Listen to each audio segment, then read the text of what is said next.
What's good? Stormybman, and I'm back with another video editorial. This time, the focus is Loon Coon and Buffoonery, Part 9, Deception and Denial.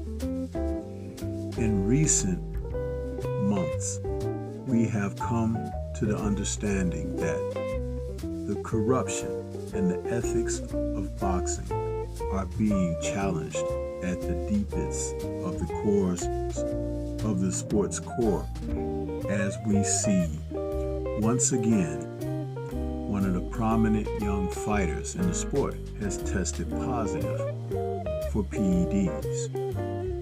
But what brings us to this particular subject of Loon, Coon, and Buffoonery is the ones who try to cover things up and to ensure that the show goes on. The victim this time, once again, are the fans. And the culprits are Exhibit A, Tyson Fury; Exhibit B, Conor Benn. I charge them with guilt, both fighters. But the worst of it all is promoter Ed Hearn, who wants to see the sport continue even under the filth and the dirt of performance-enhancing drugs tainting fighters, their careers, the bouts that they're scheduled to have.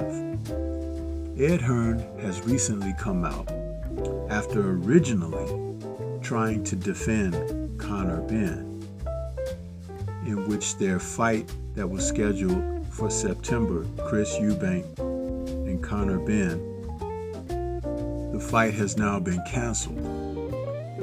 But this is the thing. Ed Hearn knew that Conor Benn had tested positive. And just as he's always put his name, voice, and face out front to come out and talk about other fighters that are not a part of his stable, and always has a comment, he was mum about what went down with Ben until the information got released to the public. That's when he went into damage control and even spoke that it should not have been leaked. Public information is not leaked information. And as UCAD did not catch Conor Benn's sleight of hand with the PEDs that he tested positive for, it was the Olympic-style testing of VADA that exposed these things. Now, does that mean that UCAD is off the hook? Absolutely not. But Hearn, who has a preference, as he has been under this situation before in the past, when Dillian White turned up dirty going into his fight with Oscar Rivas. They even switched gloves at the 11th hour in that fight against Rivas. They knew that White was going to turn dirty for those tests. We never saw a B sample.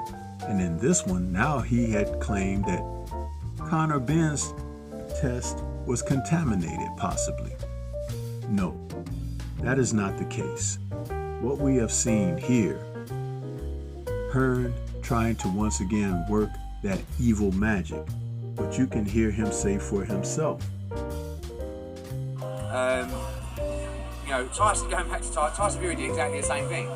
Tyson Fury gave up his British Boxing Board of Control licence when he was under investigation for failing nandrolone in his drugs test.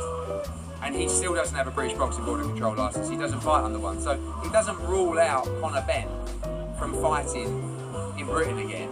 But now, as you just heard Hearn say, Tyson Fury underwent the same type of situation and doesn't fight under the British Board of Control anymore with a license, because Conor Benn last week resigned and relinquished his boxing license from the UK. But this is the thing. Admission is important when you are wrong. And in these circumstances, definitely Ben is wrong. Ever the spinster, Hearn definitely turned things on its end and left Ben on his own. He initially tried to see that the fight would go through. And I mistakenly said it was for September, but is originally scheduled for October 8th. Pardon me on that. But just to listen to what Hearn had to say and how to try to put the spin on things, this is what he had to say about the fight going through. Danny, is we received that news probably 45 minutes before we arrived at the workout, right? When I had 1 million cameras in my face. And you have to understand that the board had this information at the same time we had it, weeks before, right?